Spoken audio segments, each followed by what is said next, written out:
Economic Affairs, Sri Tarun Bajaj, Secretary Deepam, Sri Tuhin Kant Pandey, Chief Economic Advisor, Dr. K.V. Subramanian.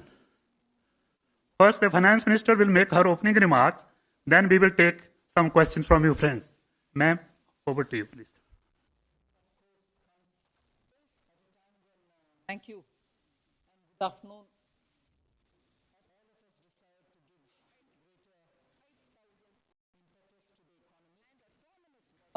This budget, of course, comes at a time when all of us desire to give greater impetus to the economy. And that impetus, we thought, would be qualitatively spent and give the necessary demand push if we choose to spend big on infrastructure. That is why, if there are two important features of this budget, it is that we chose to spend big on infrastructure, which spans across roads, bridges, ports, power generation, and so on. And also to, as a second feature, attend to the need of the health sector. And even there, capacities for better health management had to be brought in the light of what we have gone through in the last year. And therefore, capacity building in health has taken a very big place in the budget. I've just given a probably just a feeler on what capacities we are talking about, whether it is establishing of labs, whether it is establishing of National Institute of Virology, or whether it is looking at the blocks where you need critical care centers, or whether you're looking at testing labs. Let's just remind ourselves that when the lockdown happened, we had probably just a few, two, if I'm right, 2 or 3 testing labs in this country. During the lockdown, that number was increased to a couple of hundred. Now, therefore, one of the things that we've aimed here is testing labs, Institute of Virology, aspirational districts having better health care. So, infrastructure spend for health has gone down to the level of planning for the block level requirements, aspirational district level requirements, state level requirements, and National Institute level requirements. So, two features, when I said, are one, in general spending on infrastructure, for which there is a 37% increase in the budget. 5,45,000 crores is what we are giving for this year. And health, it was also something which received something like 94,000 crores in BE of this year, has gone to 223 lakh crores. So you find big numbers in health, big numbers in infrastructure. But this doesn't really mean that we've ignored agriculture, where there too we have placed emphasis. I've increased, as I read it out in the budget, the allocation for NABARD for being able to send more credit through to the farmers. Agricultural infrastructure development cess is something which we are bringing in without on any one single item wherein we are putting the cess, the end consumer paying more than what he is paying today. It is just a restructuring we've done, for instance, of the basic customs duty, where it was, let us say, 12%, we brought it down to 7% and added possibly only 3% on the infrastructure development cess.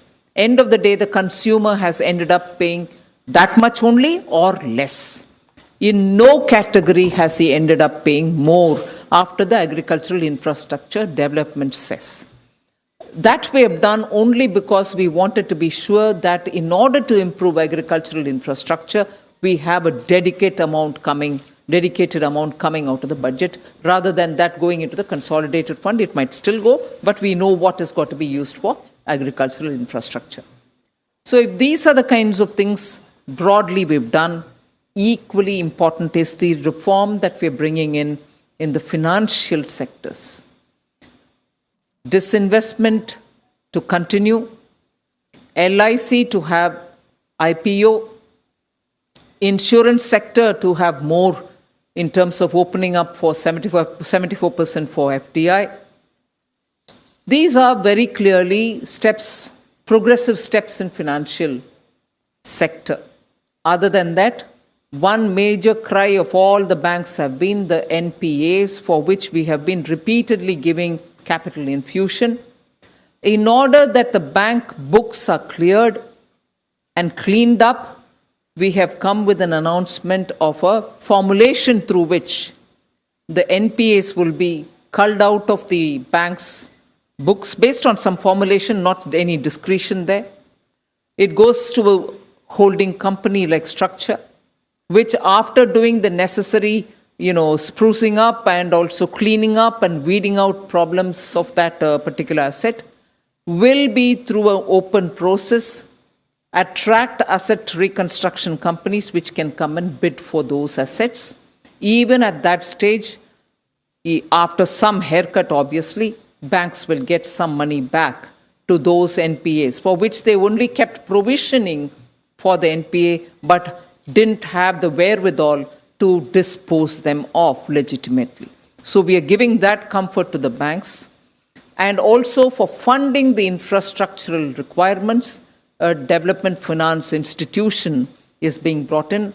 All lessons learned from the IDBI, which started as a DFI but later went on to become a scheduled commercial bank-like functioning and couldn't succeed at that, are taken on board. So this DFI, even as it comes with about a 20,000 crore given by the government, which with a little more every now and then added, will eventually be used for raising about 5 lakh crores in a matter of next 3, 4, 5 years, is a formulation where when the law gets passed on that, we will still have an opportunity for the private sector also to set up their own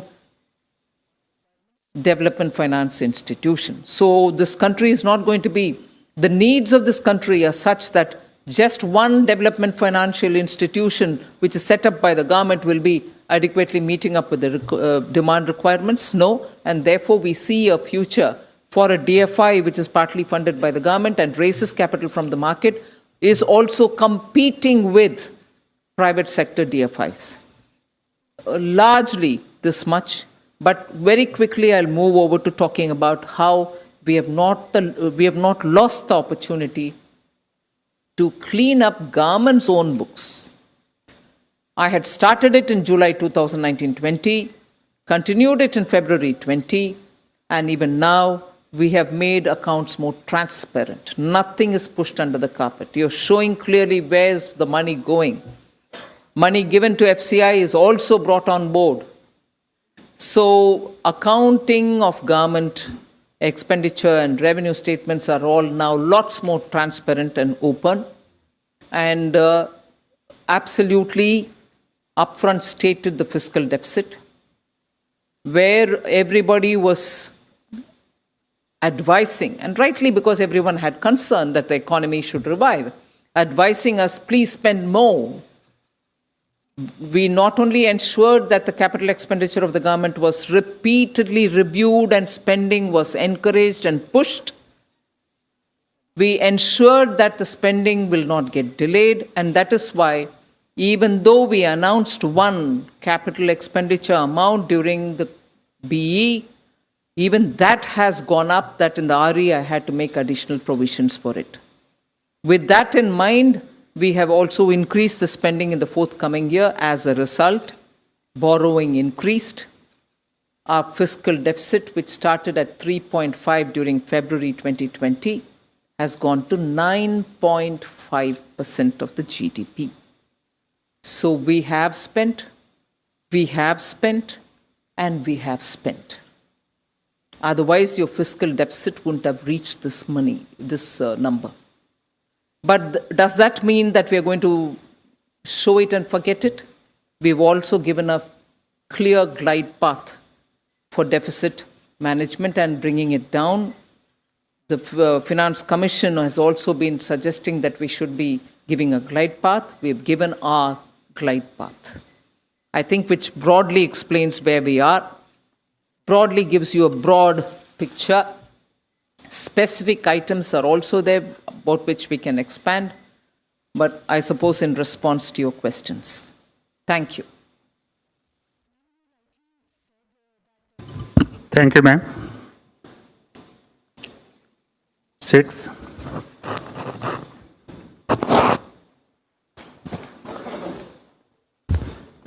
Ma'am, you rightly said that the glide path has been mentioned, and you did lay it out that over the next 5 years we might see the fiscal deficit coming down. But how hopeful are you with the current expenditure roadmap that you have given, that the fiscal deficit for the next year will be contained in that particular figure of 6.8%? Because the borrowing number also again continues to be quite high.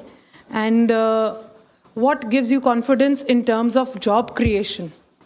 That is what people have been wanting to hear from you, because a lot of people in the pandemic lost their jobs and they are yet to get back their jobs.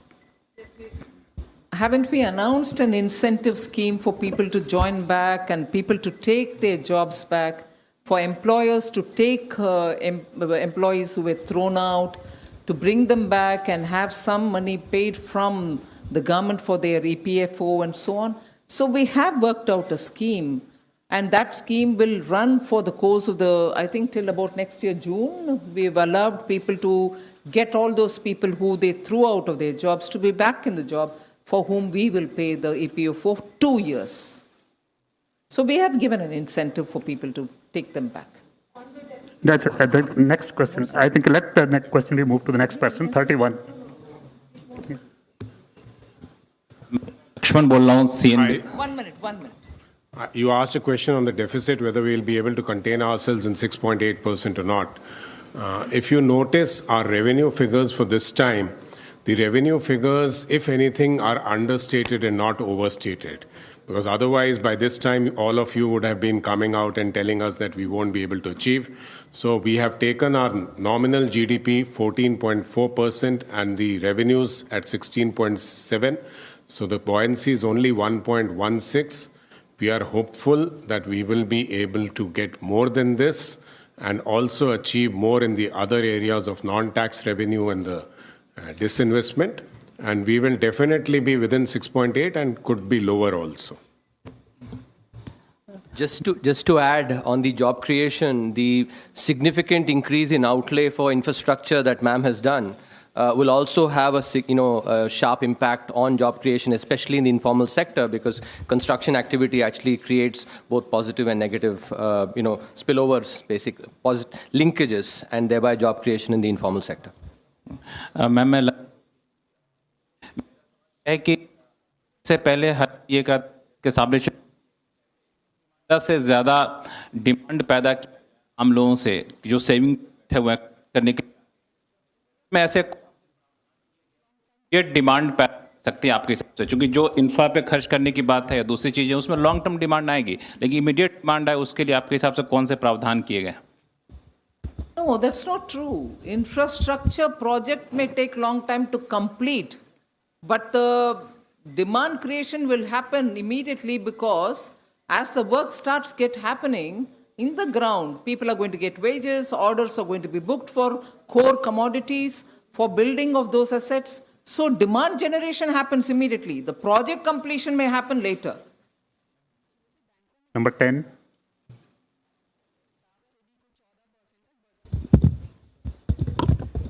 Ma'am, मैं मोनिका जी media से।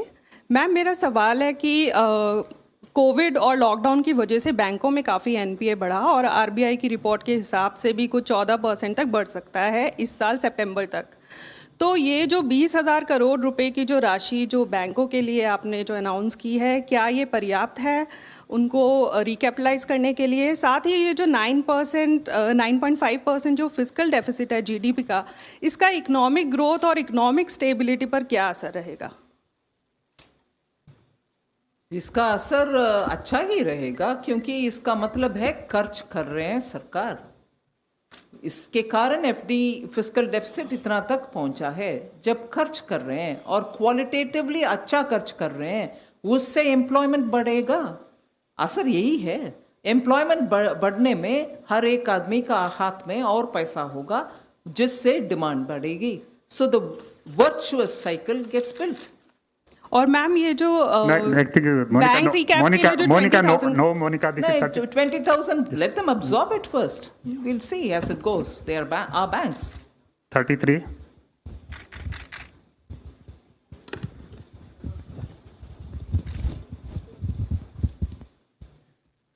Ma'am, मैं शैलेश यादव हूँ A9 news agency से।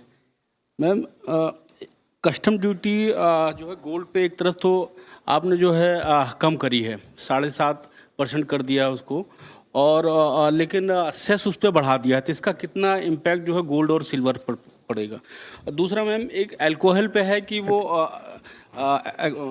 Excise duty जो है, sorry custom duty, sorry cess जो है 100% बढ़ा दिया गया है। तो उसका कितना इम्पैक्ट पड़ेगा अल्कोहल पे?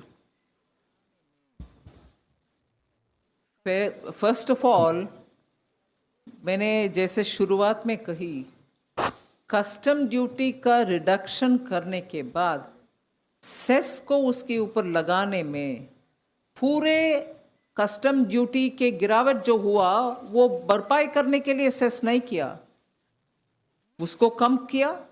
मगर सेस जो ऐड किया वो कम ही स्तर पर ऐड किया है, जिससे एंड कंज्यूमर के ऊपर ज्यादा और एडिशनल बोझ ना पड़े। Meaning we reduced the customs duty and we levied a disproportionate amount of cess. So it was not the exact amount of reduction of customs duty that we levied in the form of a cess. So if, for example, 10% was brought down of customs, we have only added 5 to 6% of cess. So Baki, if anything, has reduced the price to the end consumer, or else in some cases it retained the price. किसी का price उसके कारण ज्यादा नहीं हुई। ये readjustment है जो एक्साइज ड्यूटी के नाम पर हमें आता था या कस्टम ड्यूटी के ऊपर से हमारे कमाई थी, उसको रीस्ट्रक्चर करके उससे एक कार्व आउट निकाल करके एग्रीकल्चरल इंफ्रास्ट्रक्चर के लिए उसको नाम देकर अलग तलग कर दिया। उससे एडिशनल कंज्यूमर के ऊपर बर्डन नहीं है। 15. Ma'am, this is Ruchi Bhatia from ET Now. I want to understand from you, the economic survey projected a nominal GDP of 15.4%, the highest since independence, but the budget has pegged just about 14.4%. Why the difference, and why does the budget not share the same optimism that the economic survey did on the nominal GDP? If I can give a light-hearted reply, there are two different institutions preparing it. They are not opposite to each other. One may be conservative because it's finance ministry. The other is flamboyant because it's economic advisor. 56. नमस्ते ma'am, आलोक प्रियदर्शी हूँ CNBC आवाज से। मेरा सवाल यह है कि जो आम आदमी कोविड के बाद एक्सपेक्ट कर रहा था कि उसकी जेब में पैसे पहुंचेंगे थ्रू टैक्स में डिडक्शन एग्जम्पशंस के जरिए, सरकार ने वो रास्ता नहीं चुना है, लेकिन फिर भी इस बजट से आम आदमी समझने की कोशिश कर रहा है कि आखिर किस तरह से उससे राहत मिली है। अगर 2-3 पॉइंट्स अगर बता सके तो। एम्प्लॉयमेंट क्रिएशन के लिए बहुत सारे खर्च हैं। पैसा पब्लिक इंफ्रास्ट्रक्चर बिल्ड करने के लिए बहुत बड़ा पैमाने पर दिया गया है, जिससे आम आदमी को तुरंत जॉब्स का अपॉर्चुनिटी मिलेगा। छोटे मोटे कारोबार करने वाले का एक्सपोर्ट के लिए इंसेंटिव स्कीम्स भी लाए हैं और डेफिनेशन MSME का बदल दिया। उनमें टैक्स सर्टिफिकेशन और ऑडिटर सर्टिफिकेशन ना लेने का वो सुविधा भी हम दिए. सो छोटे मोटे कारोबार करने वाले को उनके ऊपर कंप्लायंस का बर्डन कम कर दिया. डिमांड बढ़ाने के लिए एक्सपेंडिचर कर रहे हैं इंफ्रास्ट्रक्चर में. सो जब इंफ्रास्ट्रक्चर के खर्च हो रही है उनके what ever produce they produce वो सब मांगने के लिए डिमांड बढ़ाने के लिए हम कदम उठाए. सो छोटे लघु उद्यमी को मिडिल क्लास को इससे जरूर राहत मिलेगा. 156. वित्त मंत्री जी, यहाँ पीछे प्रणय उपाध्याय हूँ एबीपी न्यूज से. मेरा सवाल ये है कि बजट के अंदर एक प्रस्ताव रखा गया है कि जो भी हाई इनकम एम्प्लॉयज हैं उनके प्रोविडेंट फंड से जो इनको टैक्स में इनका जो इंटरेस्ट में इनकम होती है उसका कैप 2.5 लाख के करीब रखा गया है. क्या आप इसे थोड़ा सा समझा पाएंगे कि क्या एग्जैक्टली ये प्रोविजन है? मैं ब्रॉडली बोलती हूँ and also expenditure secretary is here, he can also explain it to it. Up to 2.5 lakhs we have kept as a ceiling that you can annually give it for this purpose, for which you get tax exemption, for which you get at 8% guaranteed interest return on that money, even that is tax exempt. What we have done now is this fund is actually for the welfare of the workers, no doubt. And workers are not going to be affected by it because anyone who earns less than 2 lakhs per month will still be paying his 12% without a hitch. It is only for big ticket money which comes into it because it has tax benefit and also assured about 8% return. You find huge amounts, some to the extent of 1 crore also being put into this each month. For somebody who puts 1 crore into this fund each month, what should be his salary? So for him to give both tax concession and also an assured 8% return, we thought is probably not comparable with an employee with about 2 lakhs who puts that money, gets tax concession and also gets 8% return. That person who will still be allowed to put money, but of course with a ceiling of 2.5 lakhs, will get for that amount tax concession and for that amount 8% interest. So we are not reducing any worker's right, but at the same time getting tax exemption and also getting 8% rate of interest for somebody who puts 1 crore per month into the account, we thought maybe is not right, and therefore we have put that ceiling. 1 minute.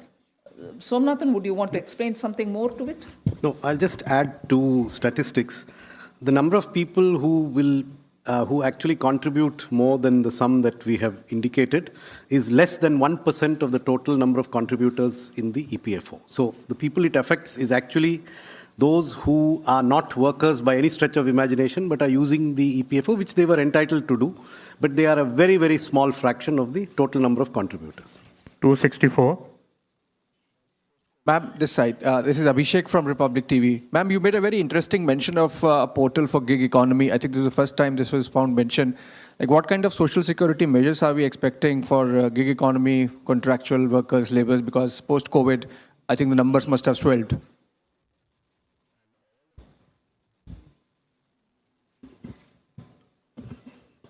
So a portal is going to be created where the gig workers, the construction workers, the migrant workers, their data would be picked up and kept there.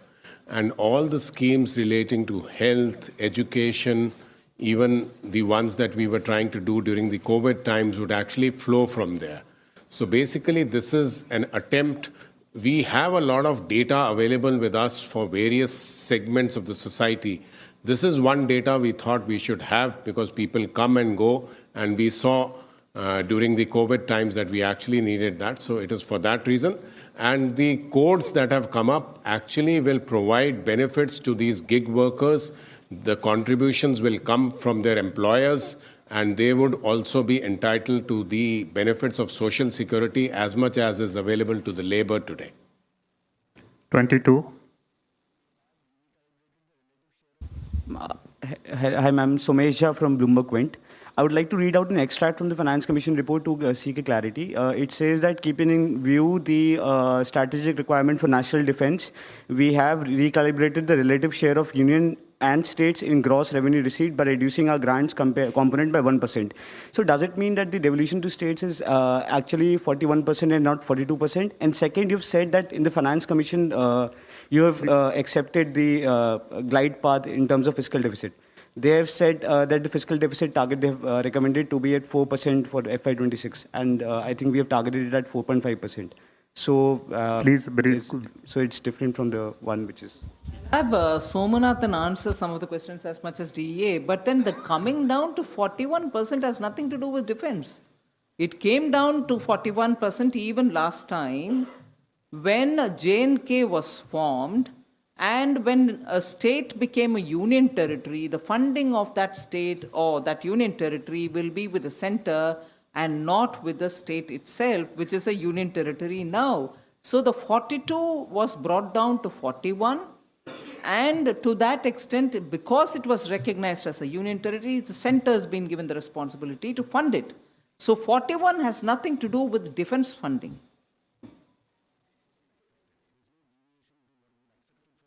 The Commission has recommended a deficit of 4% and a conditional extra deficit of 0.5% dependent on power reforms.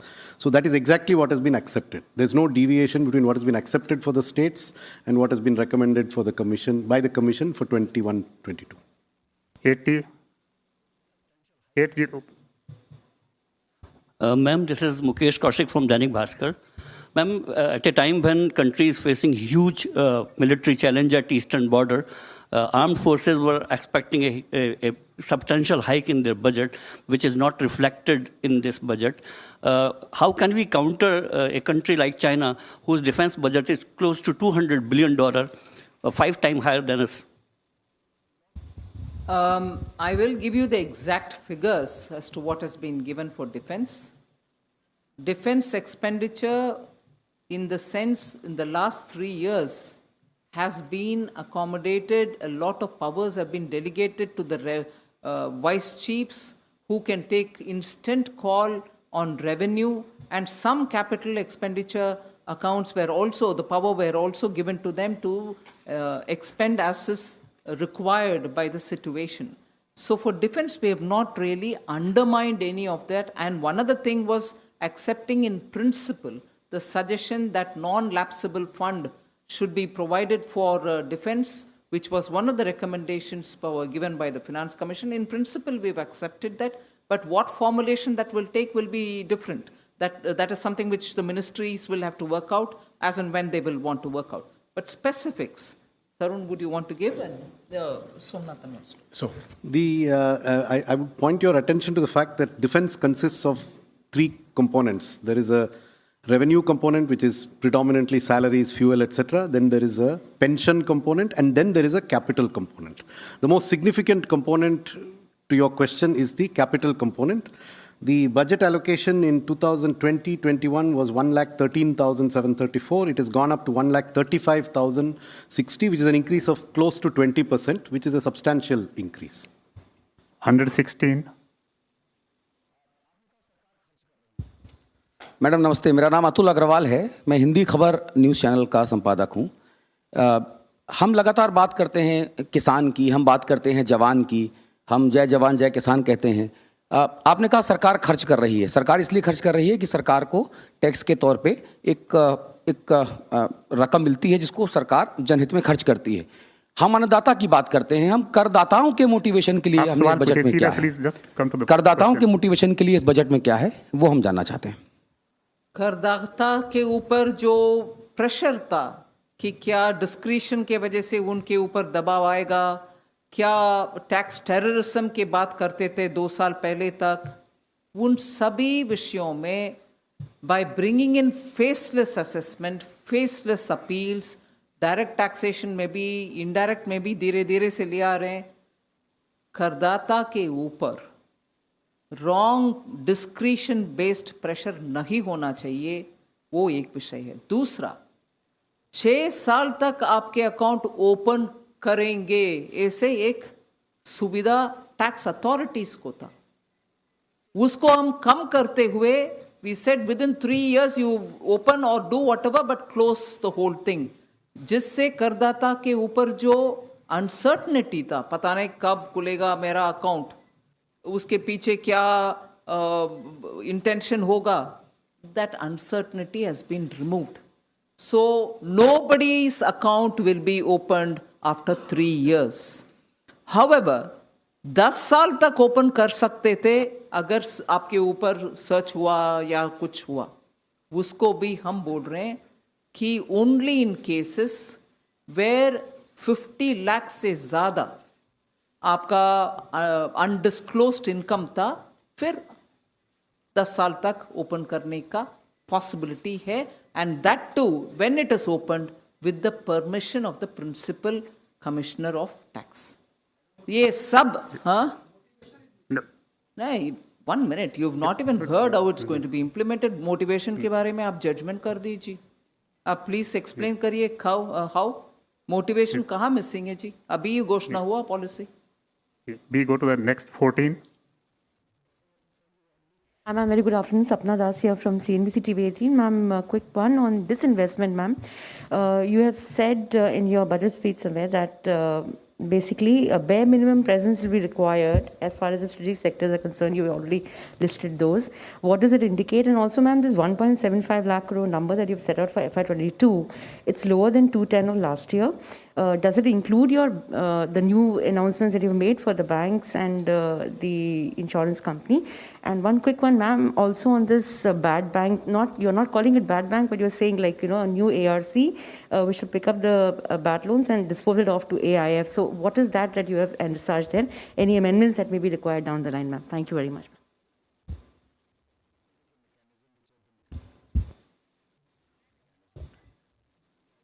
Actually, the policy has been announced that there will be 4 sectors, broad sectors, and there will be a bare minimum presence of these sectors, and there is a mechanism which has been created through an alternate mechanism where Niti Aayog will put up, and then bare minimum will be, find out. That's the question number 1. The other one was the target. I think 1,75,000 is an achievable target.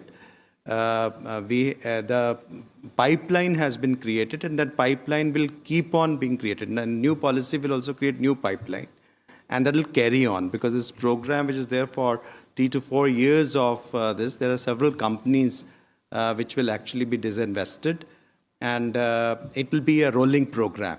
So therefore, 1,75,000 we are hopeful of achieving this year. I think we move to the next question. 50. Hello, आवाज़ आ रही है मेरी? मैं आमिर हूँ news nation से. इस समय आप देख रही होंगी कि कई बॉर्डर्स पे किसान बैठे हुए हैं और एग्री इंफ्रा सेस जो है लगाया गया है, इसका इस्तेमाल आप कैसे करेंगी और क्या ये किसानों के लिए फ़ायदेमंद होगा? आगे इंफ्रास्ट्रक्चर में आप इसको लगाएंगी, कैसे इसका इस्तेमाल होगा, कितना कलेक्शन हो पाएगा और किस तरह से? और दूसरा मेरा छोटा सवाल ये है कि जब घर से लोग निकलते हैं तो सर एक छोटा सा सवाल है, पेट्रोल डीजल को लेकर के बहुत ज़्यादा सवाल हैं लोगों के, क्योंकि उस पर लगातार सवाल पूछे जा रहे हैं कि कब तक कुछ एक्साइज ड्यूटी में राहत मिलेगी या नहीं, जो आपने अभी उस पर अलग से सेस लगा. बॉर्डर पे किसान बैठे हुए हैं, हम सब समझ रहे हैं. अगर किसी किसान के मन में प्रश्न है तो एग्रीकल्चर मिनिस्टर उनके साथ बैठ करके बात करने में कभी भी संकोच नहीं किया. कितने भी राउंड क्यों ना हो बैठते हैं और बार बार ये भी बोलते हैं कि ये तीनों कानून से अब क्लॉज बाय क्लॉज खंडवार चर्चा करिए, हम करने के लिए तैयार हैं. इसीलिए मैं मानती हूं अभी भी कि चर्चा ही रास्ता है. चर्चा करने के लिए सरकार ओपन है और कल परसों पार्लियामेंट के शुरुआत से पहले प्रधानमंत्री जी वो जो ऑफर है उसको टेबल पर अभी भी है करके माना.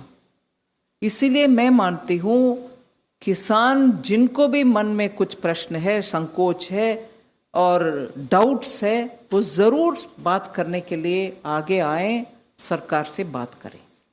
वो एक विषय है. दूसरा, ये एग्रीकल्चरल इंफ्रास्ट्रक्चर डेवलपमेंट सेस का मैटर है। ये मैंने मेरे एग्रीकल्चरल सेक्शन जब मैं पढ़ रही थी उसमें स्पष्ट बोले कि एग्रीकल्चरल इंफ्रास्ट्रक्चर के लिए हम खर्च करेंगे और बहुत सारे इंफ्रास्ट्रक्चर के लिए वैरायटी हमने स्कीम्स बोले हैं। अब तक जो सिर्फ पोटैटो टोमेटो के लिए स्कीम है उसको अभी 23 पेरिशेबल क्रॉप्स के लिए ले आ रहे हैं। ऐसे ही नाबार्ड के द्वारा जहां ऑलरेडी 5,000 करोड़ का अमाउंट उनको दिया गया उसको डबल कर रहे हैं।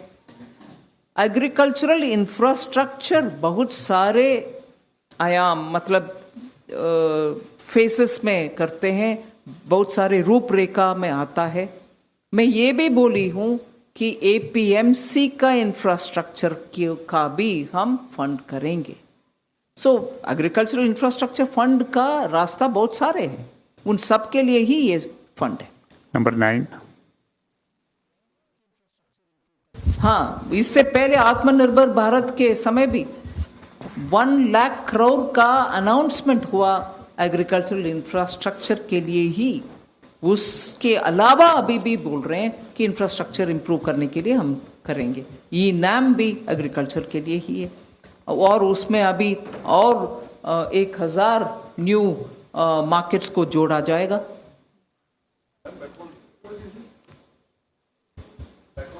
Petrol diesel is now it's already open to the market और ऑयल मार्केटिंग कंपनीज उसमें उनके अपने स्तर पर निर्णय करते हैं। अंडर रिकवरी होता है तो उनको वो भरपाई करते हैं। उसमें सरकार के रोल, पर्टिकुलरली केंद्र सरकार की रोल मैं ये बोलना चाहती हूँ क्योंकि हमारा पेट्रोल एक्साइज के ऊपर जो हम अमाउंट हम लेते हैं वो फिक्स्ड अमाउंट है, वैल्यू बेस्ड नहीं, एड वैलोरम नहीं है। हर एक रुपया के लिए इतना आना है बस। इसमें अंदाजन वर्कआउट करने में, मैं please somebody correct me, if we get 13 to 14 rupees, states because they get it through ad valorem get nearly 30 rupees. इसीलिए केंद्र सरकार के ऊपर ये उनके निर्णय नहीं होता। ऑयल मार्केटिंग कंपनीज जो खरीदते हैं, रिफाइन करते हैं, फिर डिस्ट्रीब्यूट करते हैं, उनके ऊपर डिसीजन है, वो डिसीजन लेते हैं। फिर भी सेंट्रल गवर्नमेंट को उससे आने वाले अमाउंट इतना ही है, इस प्रोपोर्शन में। एग्जैक्ट अमाउंट नहीं बोली, 13-14 रुपीस अगर हम कमाते हैं, 30-35 रुपीस तक स्टेट्स कमाते हैं। सो ये भी हम ध्यान में रखना जरूरी है। Ma'am, Meghna Mittal from News Rise. I wanted to ask you. Here. Ma'am, I wanted to ask you that will there be a concerted effort from the government in FY22 to improve the quality of fiscal consolidation and reduce the off-budget borrowing so that we can put all the expenses on the balance sheet? You are asking a government which has set a record in it. If only I allow Somanathan to speak about it, if I allow the CEA to speak about it, he can speak for hours. It will be a matter of or subject of study in universities as to how public finance has to be cleaned up, has to be transparent. I think, and I am not boasting here, we've made brave decisions to keep it all open and transparent and clean it up. I would like each of them to say a few things so that it will benefit you. There are, in fact, there is a statement here. There was a statement last year too. This time it is Annexure 6. So if you look at that statement, we have detailed all the extra budgetary resources that have been borrowed from 2017-18 onwards. And you will see that the provision for this year is, for specific purposes, is 0. For an unidentified contingency, we have 30,000 crores. The entire food subsidy is now on the budget. The entire food subsidy for the revised estimates this year is on the budget. Arrears of food subsidy which were to be which were earlier given from the National Small Savings Funds for 2016-17, 2017-18, have been paid from the budget in the revised estimates 2020-21. So there are, basically the story is there is no extra budgetary resource for 2021-22, barring a contingency of 30,000, which we have kept for a rainy day. But other than that, there is actually nothing more. I would challenge you to please look in and find any extra budgetary resource that you can find here. 262. Yeah. Yeah, no, I just wanted to add actually that last time the first step was taken to actually put it out transparently in the budget speech. This time, as Dr. Somanathan has said, actually it's completely transparent. So, I must say that I'm surprised by the question.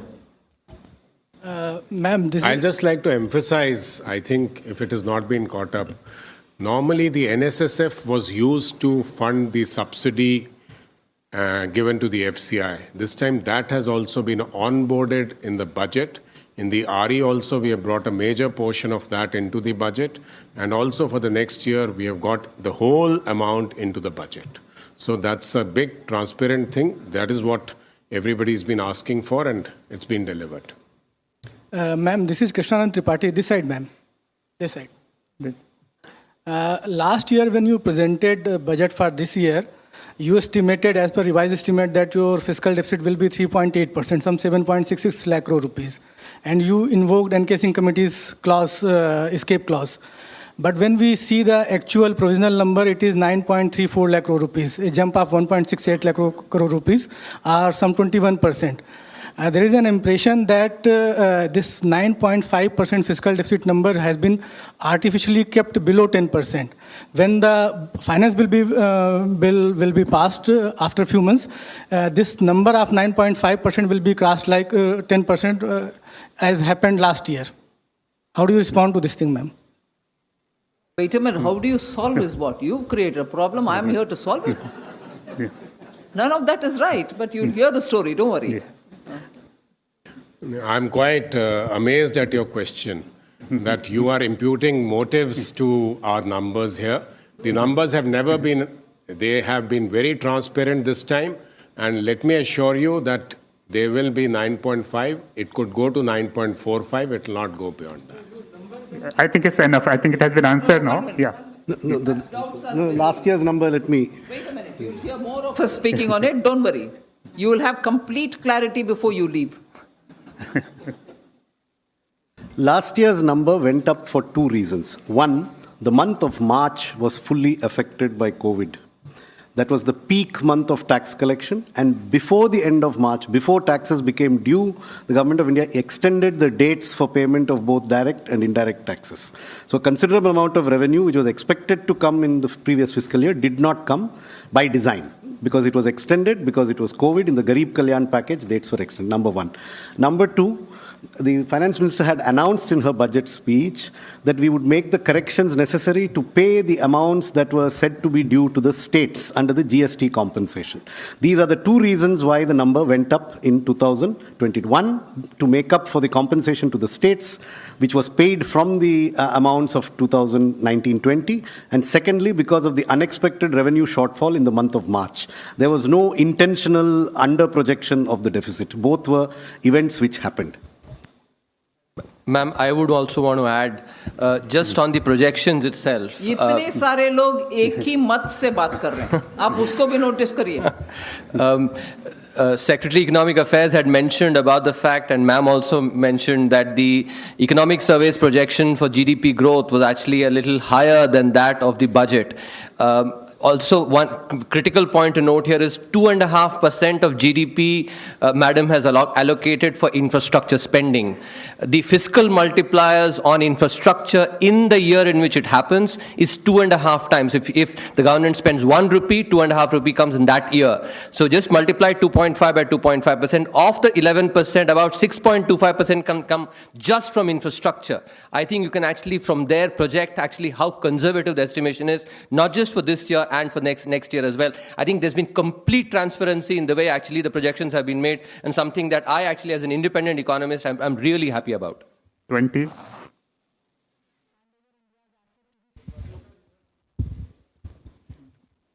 Ma'am, this is Aishwarya Paliwal from India Today. Ma'am, Rahul Gandhi tweeted some time back. He said, forget putting cash in the hands of people. Modi government plans to hand over India's asset to his crony capitalist friends. Ma'am, how would you respond to this? This particular question, which he repeats once in 15 days. Yeah. And I don't think you need a response on it. My budget speaks for itself. And a party which even today doesn't know how to explain, if I take one example of Kerala under Congress, giving away one of the seaport development on invitation to one of the crony capitalists that he's talking about. Can he explain as to how, for developing Virinjam port, a crony capitalist, I wouldn't call him that, but he uses that word, a crony capitalist was invited by the Congress party, the government then there in Kerala. If that one thing can be explained by the Congress party, I would agree he can go on doing his pet project of repeating this kind of a tweet every 15 days. But if he can't answer that, I think Rahul Gandhi should understand that either he understands nothing of what he's speaking about or he's being ill-advised. 53. Please just, I think you must honor this one. Yeah, please just all these questions later on. Yeah. Yes, 53. Yeah. I'm Shubham Batra from Infamous Media. Ma'am, congratulations on the budget. It's fairly clean and transparent. 1 minute. Are you speaking for all your colleagues? I think this year I am, slightly. Okay. Ma'am, my question's on the borrowing program for FY22. In FY21, the borrowing program was largely aided by the emergency steps that RBI had taken on liquidity, maintaining it in surplus, and the open market operation purchases. Ma'am, how will you manage this large borrowing program this year, given that those steps may be wounded this year? The borrowing in quantum terms would be lower than last year. And we have actually come out openly and said that we would be looking for a gross borrowing of about 12 lakh crores, and the net borrowing would be close to about 9-some lakh crores. So what are the options? We've got the options of GSEC, we've got the options of short term, and we are also hoping that we'll also enter the global indices in the coming year, and that would assist us in picking up this money.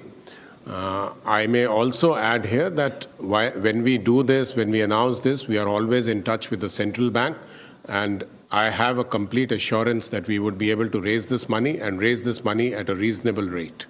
19.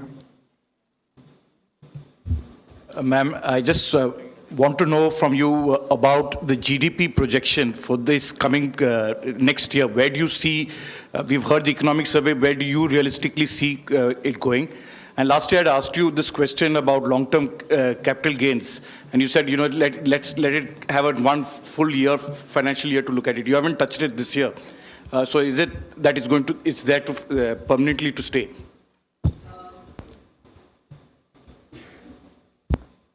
I said yes, let it have a full cycle of the number of years required. But 2020 is not a regular year. So I need to have that taken off in the calculation, and we need to give that much time. What was your first one? In terms of GDP growth, do you want one of you all to answer? Any one of you all to answer? I think I already answered them. She's also given it. Her budget statement says that. So why do you say that she's not said that? 38. 14.4% nominal. I think just move ahead. Real will be 10, 10.5. 4 is the deflator. Ma'am, Gulveen this side from Economic Times. Here, on your left.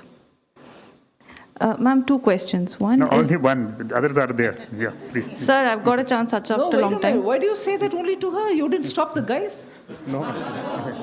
Thank you, ma'am. Thank you very much. Yeah, please. Yeah. Ma'am, 2 questions. One is that the increased revenue that you're expected to get from the cess that you'll be levying, if you could quantify that. And 2, a timeline on the PSB divestment, please. We have we have proposed this agriculture and development cess only on about 14 to 15 items. And as has been explained by the finance minister, that it has been done in such a manner that it does not impose any extra burden on the taxpayer. The total amount that we estimate is about 30,000 crores. Number 11.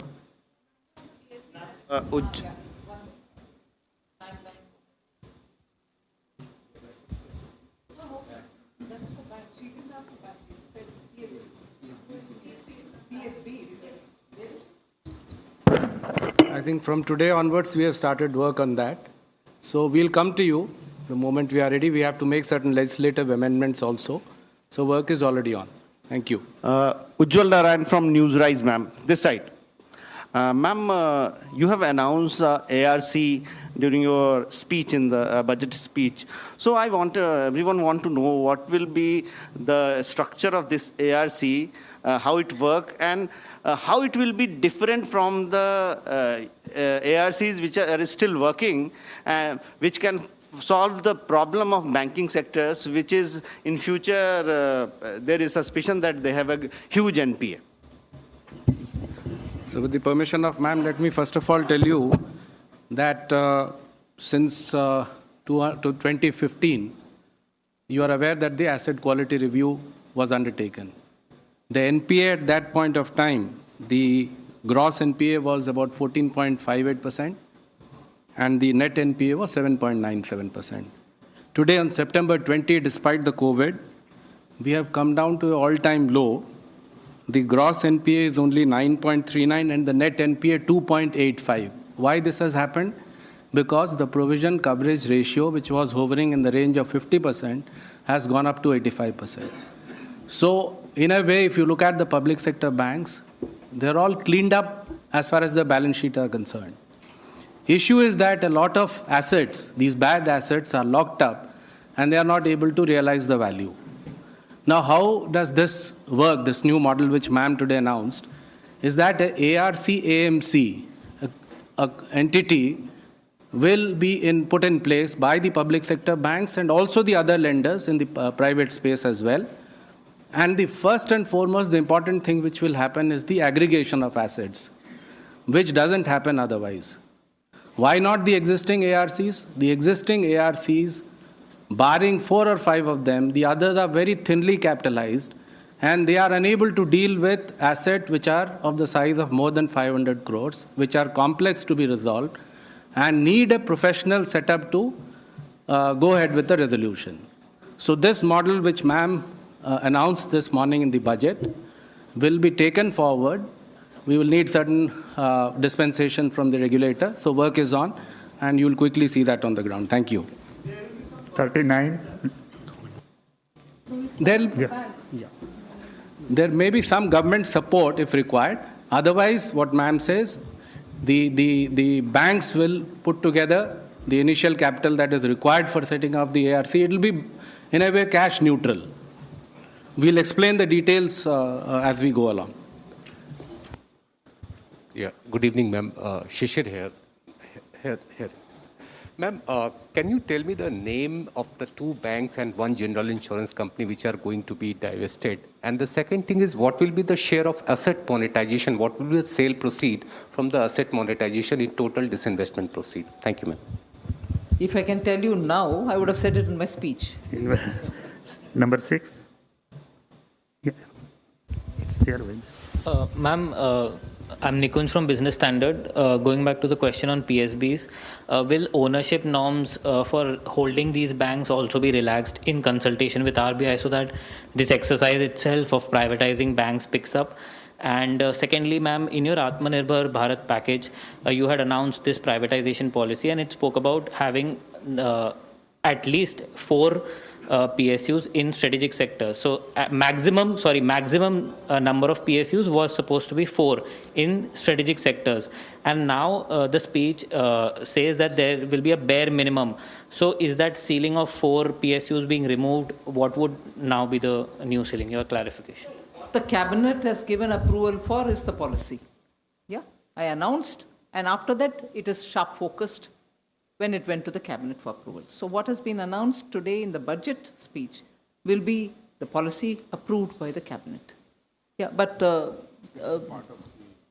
you want to. It's an election. It is part of the annexure, so that basically is giving you the sectors that are strategic, and it basically says that bare minimum companies will remain in the public sector and the remaining will be privatized in the strategic sector, and in the non-strategic sector, eventually all the companies would be privatized. So it is basically a very focused and a forward-looking policy that has come out. 18. No. Various options. Therefore, we are not going to, we have not yet decided what is the options available. One is to amend that, or we can sort of, the two banks that ma'am has announced, that can also, we look at another formulation where we need not tinker with those things. So we'll examine that. So it is under examination. It's already, being looked into. So we'll take this forward. मंत्री जी, मेरा सवाल आपसे है कि आत्मनिर्भर भारत के लिए जो आपने बजट पेश किया, उसमें ये बताएं कि जो अनएम्प्लॉयमेंट हुआ है कोरोना को लेके, लाखों नौकरी जो गई है, उसका दोबारा से नौकरी आने में कितना पॉसिबिलिटी है, और दूसरा है कि जो 75 साल से ऊपर के सीनियर सिटीजन हैं, उनको क्या सबको इनकम टैक्स रिटर्न नहीं भरना पड़ेगा?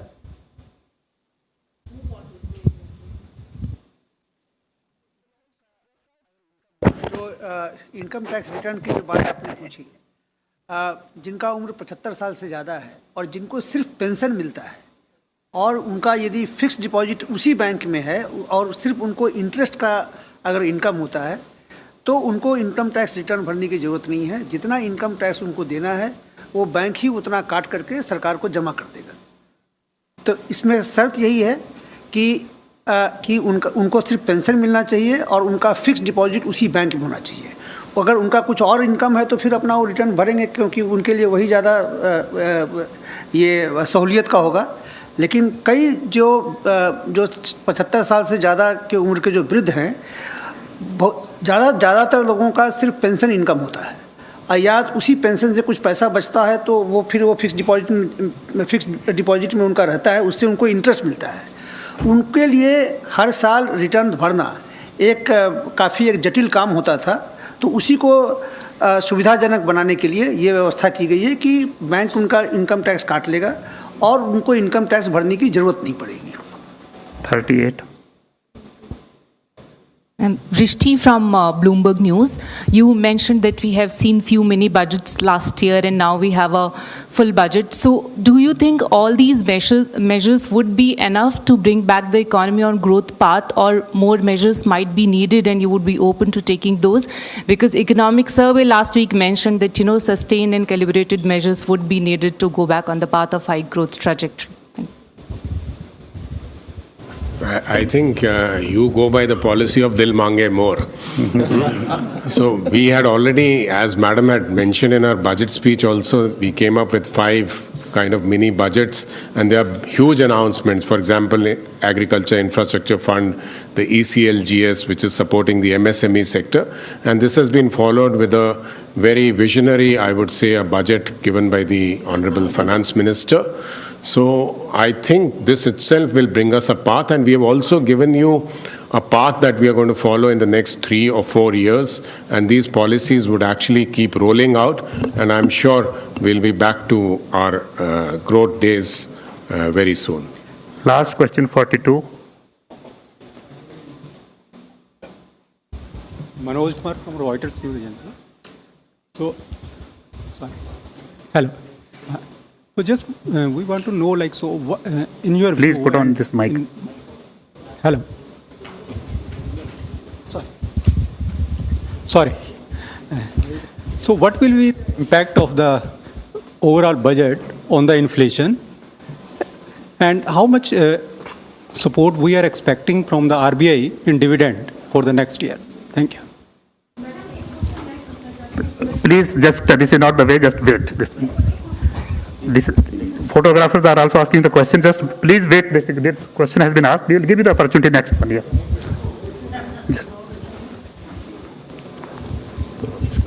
As has been explained in the budget very well, that we are actually borrowing this money not to spend on items which are not going to have a multiplier effect, but we are going to invest and hugely invest into infrastructure. So I presume that it will not have that inflationary impact that you are mentioning.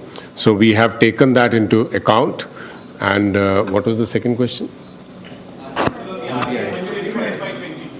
So RBI dividend would come, and we have actually said that our non-tax revenue would be 2,43,000 crores. It was last time 2,10,000 crores.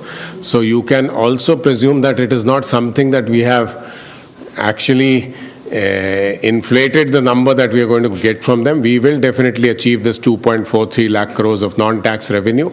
So I think, and we are in touch with RBI. We know how much is it they are going to give us, hopefully at the end of March when their year ends.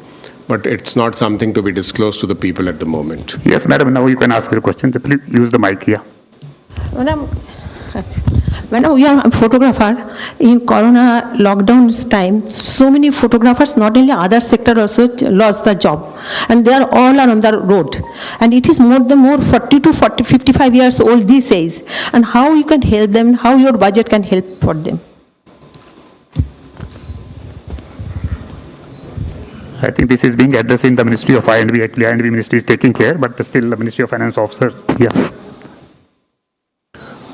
I think what Madam has said in terms of creation of jobs, the fact that we are going back to a growing economy, that we are going to spend in infrastructure, and the COVID vaccines have come.